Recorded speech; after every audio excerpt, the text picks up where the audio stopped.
Tu connais Marie, mais connais-tu son histoire? L'histoire de la Vierge Marie. 1. Origine et enfance. Marie, aussi appelée Myriam en hébreu, serait née au 1er siècle avant notre ère, à Nazareth ou Jérusalem selon les traditions. Ses parents, Anne et Joachim, étaient pieux mais n'avaient pas d'enfants. Après des années de prière, ils reçoivent la promesse divine qu'ils auront une fille. Marie naît alors comme un don de Dieu, consacrée dès sa naissance au service du Seigneur. Selon des textes apocryphes, comme le protévangile de Jacques, Marie aurait été conduite au temple à l'âge de 3 ans pour y vivre et y être instruite. Elle grandit dans la prière, la chasteté et l'obéissance, se préparant sans le savoir à une mission unique. 2. Le mariage avec Joseph. À l'âge de 14 ou 15 ans, Marie est promise à Joseph, un charpentier juste et pieux. Il s'agit d'un mariage légal, mais selon certains textes et traditions, elle aurait voulu garder la virginité, ce que Joseph accepte. 3. L'Annonciation, début de la mission divine. Un jour, l'ange Gabriel lui apparaît et lui dit : Réjouis-toi, pleine de grâce, le Seigneur est avec toi. Il lui annonce qu'elle concevra un fils, Jésus, qui sera appelé Fils du Très-Haut.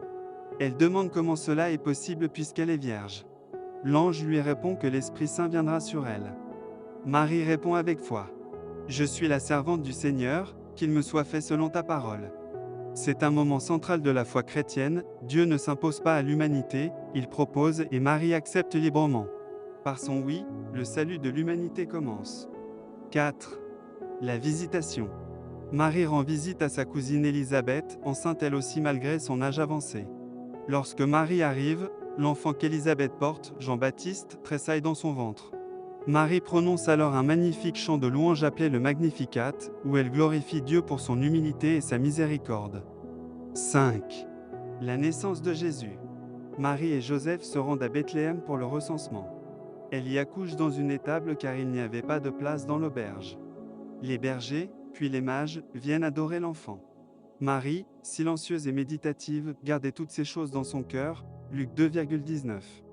À la présentation de Jésus au temple, le vieillard Siméon annonce à Marie qu'un jour, une épée de douleur transpercera son âme.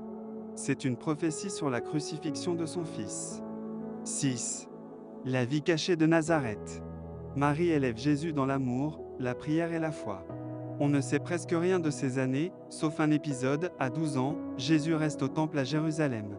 Marie et Joseph le cherchent pendant 3 jours. Quand ils le trouvent, il leur dit : Ne saviez-vous pas que je dois être chez mon Père ? Marie ne comprend pas tout, mais elle continue à méditer ses paroles. 7. La vie publique de Jésus.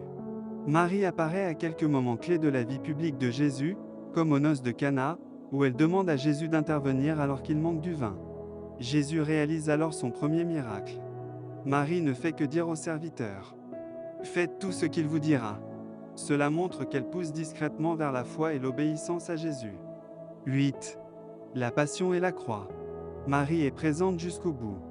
Elle souffre en silence. Au pied de la croix, Jésus la voit et dit à Jean, son disciple bien-aimé : Voici ta mère. Par ces mots, Jésus confie Marie à l'Église, à tous les croyants. Elle devient la mère spirituelle de l'humanité. 9. Après la résurrection et l'Assomption. Après la mort et la résurrection de Jésus, Marie reste avec les apôtres. Elle est présente lors de la Pentecôte, lorsque l'Esprit Saint descend sur eux. La tradition chrétienne enseigne qu'à la fin de sa vie, Marie a été enlevée au ciel corps et âme. C'est ce qu'on appelle l'Assomption, fêtée le 15 août. C'est un signe d'espérance pour tous, là où elle est, nous sommes appelés à la rejoindre. 10. Marie dans la foi chrétienne. Dans le catholicisme, elle est appelée Mère de Dieu, Reine du ciel, Notre-Dame, etc. Elle est un modèle de foi, d'humilité, d'obéissance et de tendresse. Les apparitions mariales, comme Lourdes, Fatima, Guadeloupe, renforcent sa présence dans la vie des croyants. Des prières comme le Je vous salue Marie, le chapelet ou le Magnificat sont des moyens de s'unir à elle. 11. Marie dans l'islam. Marie, Mariam, est la seule femme nommée dans le Coran, et elle y est hautement honorée. Une sourate entière lui est dédiée, sourate 19, Mariam. Elle est présentée comme pure, pieuse, vierge, et choisie par Dieu au-dessus de toutes les femmes du monde. Jésus, Issa, est dit être né d'elle, sans père, par la volonté d'Allah. Elle est donc un pont spirituel entre chrétiens et musulmans. Conclusion. Marie est bien plus qu'une simple mère de Jésus. Elle est un exemple universel de foi, de courage et de dévotion. Elle unit les croyants à travers les siècles et les cultures, et son message reste vivant: accueillir Dieu avec confiance, même sans tout comprendre.